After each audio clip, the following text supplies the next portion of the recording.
you've seen Hoy play like more than a month now. You, Yep. I assume that Pirates has like pretty much good idea what Hoy is, what type of player he is.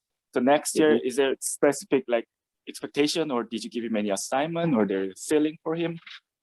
Knowing he was going to be in Korea, the off season, and does his training in Seoul. We just really encouraged him to continue to work on his defense at all three of the infield spots: shortstop, second base, third. We know he can go to the outfield. That's probably something we can take care of in spring training if we have to, but really focusing on infield defense at all the spots. And as an offensive player, there's really a lot to like there. He's usually making pretty good decisions. He's started to hit the ball harder over the last year and a half. We thought his at bats were really good, mostly really good while he was in the big leagues with us.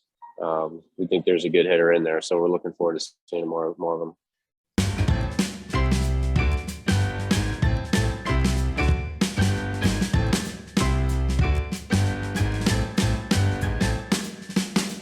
안녕하세요. 스포츠큐브의 이승용입니다.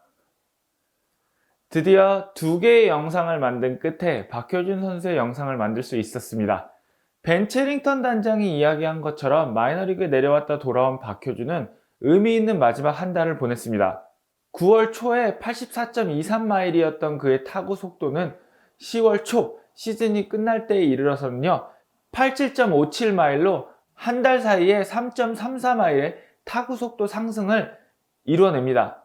그리고 이 87.57이라는 타구 속도는 리그 평균에 가까운 수치입니다. 타구 속도뿐만 아니고 하드히트 비율에서도 의미 있는 모습을 보여주는데요. 9월 초 26%였던 하드히트 비율은 9월 중순에 18%까지 떨어지지만 다시 10월 초에는 26%까지 오른 상황으로 시즌이 마무리가 되게 됩니다. 물론 이 수치는 리그 평균인 36%의 하드히트 비율에 비해서는 현저하게 낮은 수치이기는 하지만 벤 체링턴 단장이 그랬던 것처럼 의미 있는 발전을 보여준다는 것이 피츠버그 코칭 스태프나 구단이 보기에는 굉장히 긍정적인 요소인 것 같습니다. 이와 더불어서 WOBA 동안 꾸준히 상승을 해서 메이저리그 평균보다 높은 상황에서 시즌을 마무리하게 됩니다. 지난 영상에서 이야기 드린 것처럼 2022년 박효준 선수는 2루수, 유격수, 3루수 그리고 외야를 포지션 정해진 데 없이 돌아가면서 맡을 확률이 굉장히 큽니다. 오닐 크루즈나 닉 곤잘레스가 본격적인 승격을 한다고 예상이 되는 7월이나 8월 전까지는 꽤 많은 출전 시간을 보장받을 것 같아요.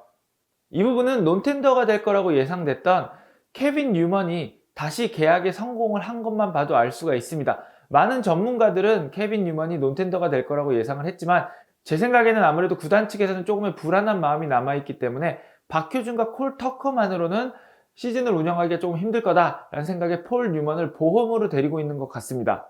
사실 피츠버그가 지금 보험으로 데리고 있는 콜 터커나 케빈 뉴먼 같은 경우도 생각해보면 1라운드였습니다. 그렇기 때문에 오닐 크루즈와 닉 곤잘레스 역시 기대치가 굉장히 높지만 1라운드가 꼭 성공한다는 보장은 없기 때문에 피츠버그로서는 콜 터커 그리고 케빈 뉴먼을 들고 있는 것 같습니다.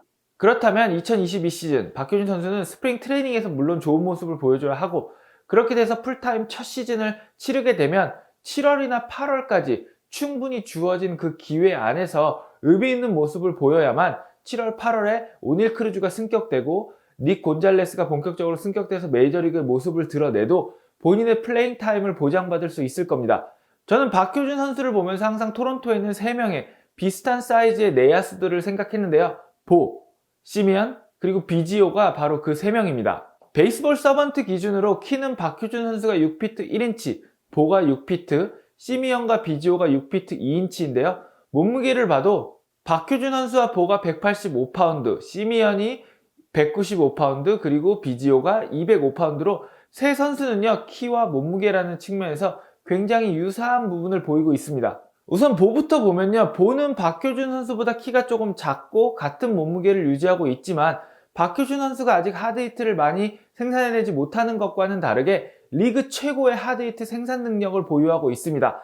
자, 사이즈는 같은 이 두 선수가 어떻게 한 선수는 리그 최고의 하드히트 생산 능력을 가지고 있고 다른 선수는 아직 하드히트 생산 능력에서 어려움을 겪고 있는지 당연한 이야기겠지만 여기에는 여러 가지 다른 이유들도 작용을 하겠지만 제가 오늘 주목하고 싶은 것은 보의 밀어치기 능력입니다. 보는 이번 시즌에 총 33.3%의 타구를 밀어치면서 36%의 타구를 밀어친 에인절스의 플래처에 이어서 리그에서 두 번째로 많은 타구를 밀어쳐서 안타를 만들어낸 선수가 되는데요.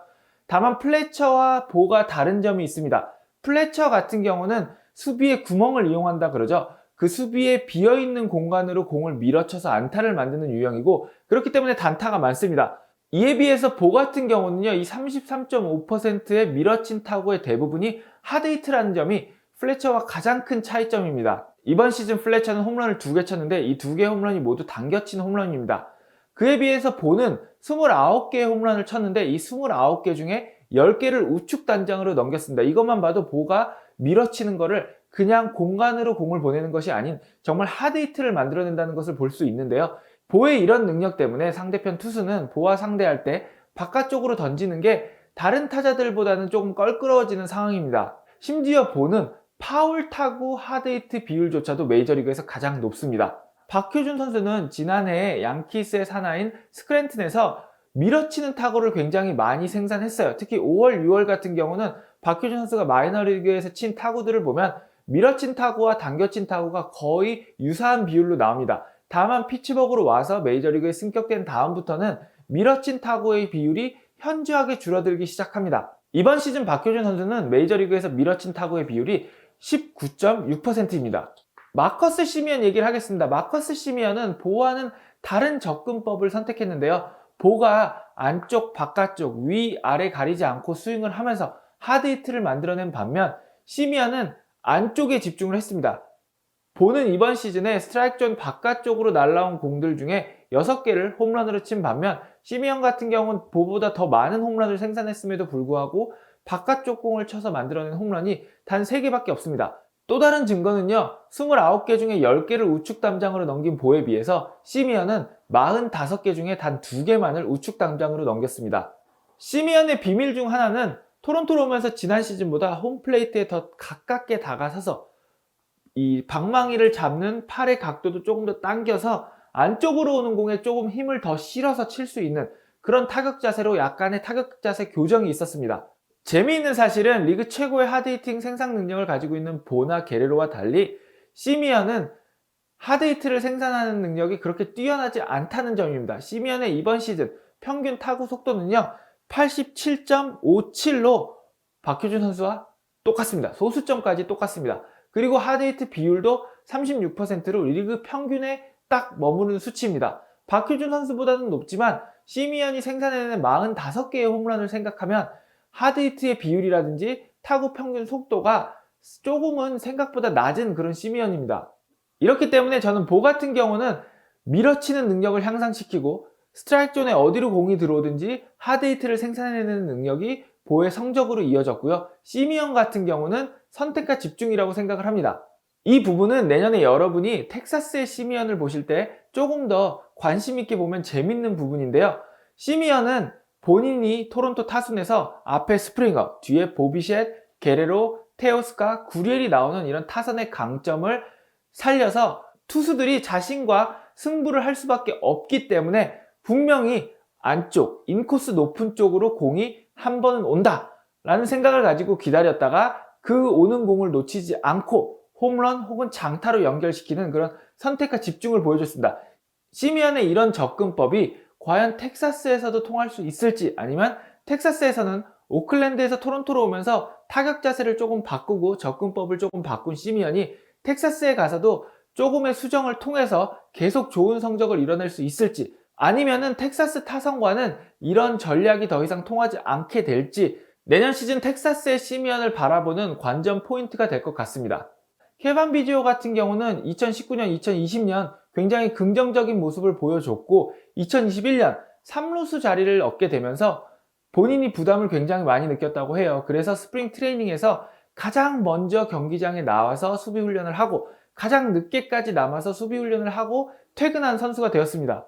타격에서도 키스로를 비롯한 많은 전문가들의 지적에 따라서 하드히트 비중을 늘리고 밀어치는 타구를 많이 생산하는 쪽으로 타격 훈련을 많이 했다고 해요.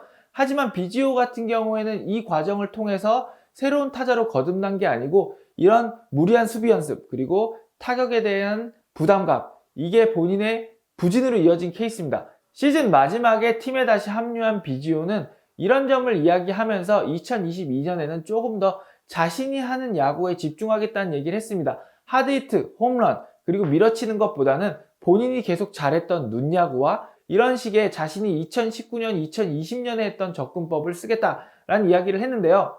현재 서울에서 열심히 훈련하고 있는 박효준 선수에게 토론토의 이 3명의 선수들은 어느 정도 가야 할 길을 보여주는 선수들이 아닌가 그런 생각을 하게 합니다. 저는 이 인터뷰에 대한 내용을 박효준 선수에게 보내면서 약간 고자질 비슷하게 내년 시즌에 대해서 어떻게 생각을 하냐, 코치진이나 단장과 따로 이야기한 것이 있냐라는 질문을 했는데요. 박효준 선수는 서울에서 현재 훈련을 열심히 하고 있고 내년 스프링 트레이닝에서 꼭 좋은 모습을 보여줄 수 있다라는 자신감을 드러냈습니다. 선택과 집중의 시미언, 하드히트와 밀어치기의 보, 그리고 다시 눈야구와 출루율 야구로 돌아온 비지오 중에 내년 시즌 박효준 선수는 어떤 선수와 가장 유사한 모습을 보여주게 될지 기대되는 내년 시즌입니다. 많은 분들이 아시다시피 저는 박효준 선수에게 조금 더 특별한 감정을 느끼기 때문에 토론토나 애틀란타 선수가 아니더라도 박효준 선수가 피츠버그에서 꼭 성공해서 자리를 잡고 메이저리그 주전이 되기를 정말 진심으로 바라고 있습니다. 오늘의 이야기는 여기까지고요. 지금까지 시청해주셔서 감사합니다. 저는 또 다른 재미있는 이야기로 돌아오겠습니다. 여러분 모두 좋은 하루 보내세요.